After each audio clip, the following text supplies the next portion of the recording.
Thanks for joining me tonight. I want to talk about a subject that is one of my favorites, which is love, biblical love, and it's the love we have for God. And I want to talk about the blessings of love, the power of love, and the protection of love. So pull up a chair, grab some coffee, and ask someone to join you. And let's begin in Deuteronomy 6:5. It tells us, love the Lord your God with all your heart, with all your soul, and with all your strength. As a Christian, why is our love walk so important? Not just with the people around us, but particularly I want to talk about our love for God and why that is so important. There are several times in the Bible where God actually commands us, love the Lord your God. And if you've ever studied God's scriptures on love to find out why such importance and repetition is given to this command, I believe that you would find that many Christians have heard this command so many times that they have lost their sensitivity to its importance in their lives. So many of us believe they know what it means to love and just don't seek it out or have the desire to seek out the deeper understanding that God has for us in the Bible and the powerful force that love is in our lives. One thing I have come to know in my walk with God is that we can never exhaust all the light He has for us in any verse or any part of the Bible, any word He has for us. We are always learning and coming to greater understanding. And that's what I'd like to do tonight as we look at love and love for God. Let's begin in Mark chapter 12:28. It gives further relevance as to the importance of our love toward the Lord and why it should take precedence in our daily lives as Christians. Here Jesus tells us that there is no greater commandment than to love the Lord. It is the greatest of all commandments. In Mark 12:28, he begins and says, one of the teachers of the law came and heard them debating. Noticing that Jesus had given them a good answer, he asked him, of all the commandments, which is the most important? The most important one, answered Jesus, is this. Hear, O Israel, the Lord our God, the Lord is one. Love the Lord your God with all your heart, and with all your soul, and with all your mind, with all your strength. So how do we define what it means to love God? Most people would say that love is an emotion or a feeling towards someone or something. If we follow that line of thought, love becomes very vague. It's hard to define.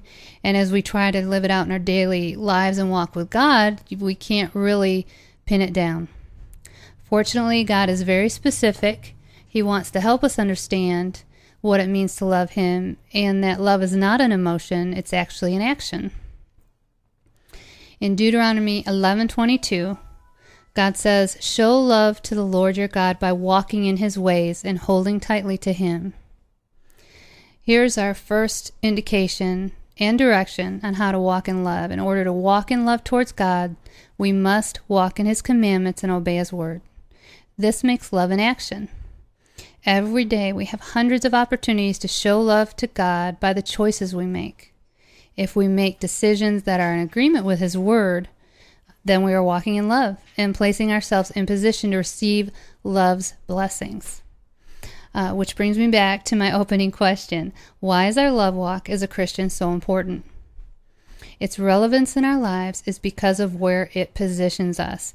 Remember, I spoke before of the power of love, the protection of love, the blessings of love, what love provides for us and how it frees us. God's command to love Him is not driven by His need for our love, but by His great love for us and His desire to have us walk in all of love's benefits. Now let's go to Deuteronomy 10:12. And now, Israel, what does the Lord your God require of you?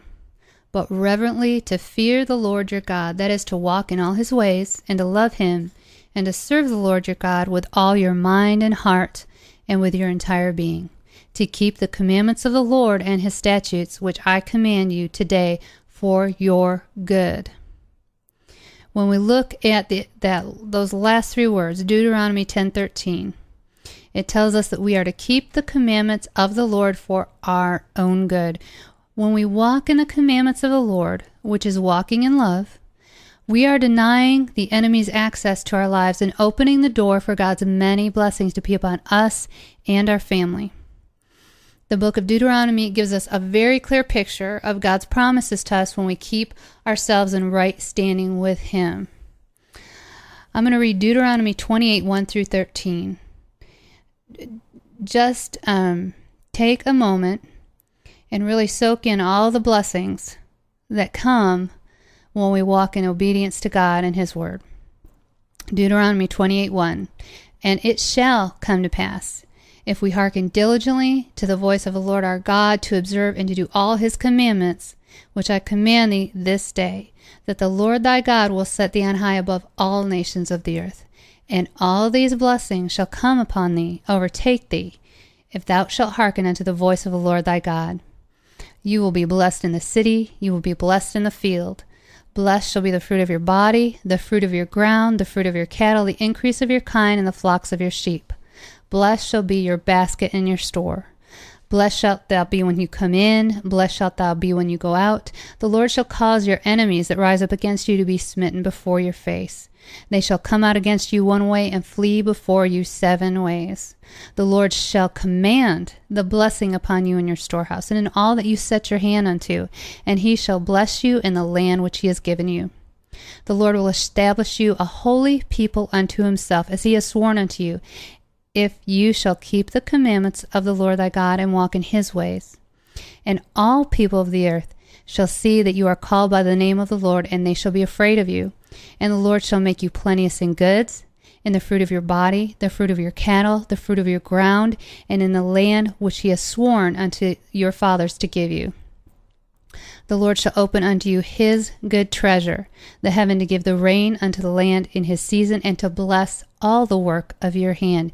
And you shall lend unto many nations, and you shall not borrow. The Lord will make you the head and not the tail. You shall be above only and not beneath, if you hearken unto the commandments of the Lord thy God, which He has commanded you this day to observe and do them. So Deuteronomy 28, 1 through 13, it's telling us that if you walk in love, every blessing you could want or imagine is yours through His Word. Your finances are blessed. He sends you such an abundance of prosperity that you never need to borrow. He gives you protection. He protects your family. He smites your enemies. Your children are blessed. You have favor in all that you set your hand to, because your work is blessed. Blessing flows to you in every way. You have abundance. That alone would make me study love, His commandments, and strive to walk in them daily. God gives us such a wonderful promise of blessing if we obey Him, because He loves us. He wants His goodness to flow down to us because we are His children. It is no different than the love and blessings we want to pour upon our children. In Deuteronomy 7:9, God tells us, understand, therefore, that the Lord your God is indeed God. He is faithful. He is a faithful God who keeps His covenant for 1,000 generations and lavishes His unfailing love on those who love Him and obey His commandments. He wants to lavish His unfailing love on us. If you look up the definition of lavish, it means to bestow liberally or extravagantly.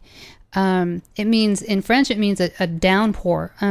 When God blesses, He blesses big. He pours His blessing upon us like a downpour of rain. And remember, Deuteronomy 28 tells us that God's blessing covers every area of our life. We will never lack. We will never be in need or want. We will be so blessed we can bless others. Wherever you see a need in your life, just picture God's downpour, His love, just lavishing every blessing you need to fulfill that need. Whether the need is healing, protection, finances, peace, His blessing is there. Now, here's another wonderful outcome of walking in love towards God by obeying His Word. You are a witness to all those around you of His goodness. That is how you can be a blessing to others when you walk in His obedience. People notice, when someone is walking in God's blessing, and they will want to know how you got there. They want to know why you have such peace, such protection, why the work of your hands is always blessed. And people are searching for that kind of